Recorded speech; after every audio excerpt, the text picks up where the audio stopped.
आपने बहुत बार लोगों को ये कहते सुना होगा, मुझे बहुत क्रोध आता है, मुझसे वो काम नहीं हो पाएगा, मेरे जीवन में बहुत ज़्यादा दुख है।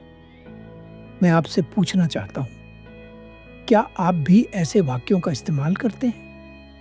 जाने-अनजाने लोगों ने बहुत सारी मान्यताएँ बना रखी हैं, जो या तो उनके जीवन को सँवारती हैं या फिर बिगाड़ती हैं।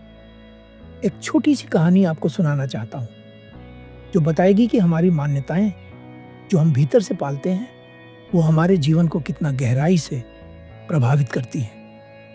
एक बार एक सेनापति अपनी सेना को लेकर युद्ध के लिए कूच करता है।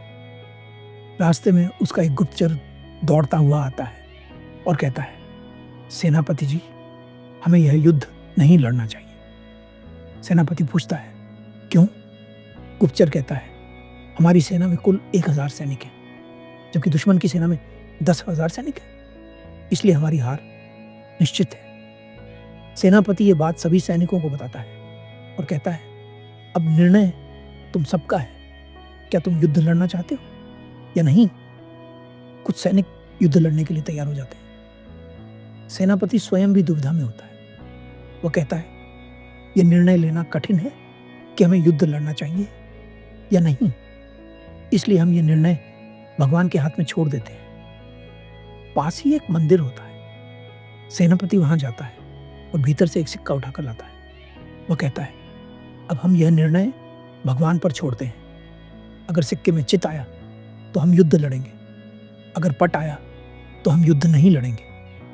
सेनापति सिक्का उछालता है, चित्त आता है।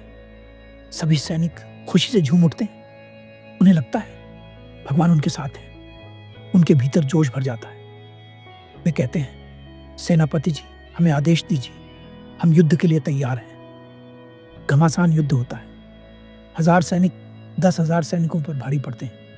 अंत में वही छोटी सी सेना विजयी होती है। और कमाल की बात यह कि सभी सैनिक सुरक्षित रहते हैं। वापसी में सेनापति और उसकी सेना धन्यवाद करने के लिए फिर से मंदिर जाती है। सेनापति वहीं सिक्का उठाकर सैनिकों को देता है। जैसे ही सैनिक उस सिक्के को देखते हैं, उनके पैरों के नीचे से जमीन खिसक जाती है, क्योंकि वह सिक्का दोनों तरफ से चित था।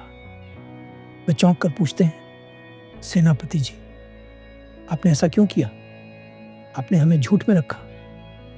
सेनापति मुस्कुराते हुए कहता है, मैंने किसी को झूठ में नहीं रखा, मैंने केवल तुम्हारी मान्यता बदल दी। तुम में से कुछ युद्ध करना चाहते थे और कुछ नहीं। मैंने बस तुम सभी की सोच एक जैसी कर दी। तुम्हारे भीतर ये विश्वास बैठ गया कि भगवान तुम्हारे साथ है, इसलिए हारने का कोई सवाल ही नहीं था।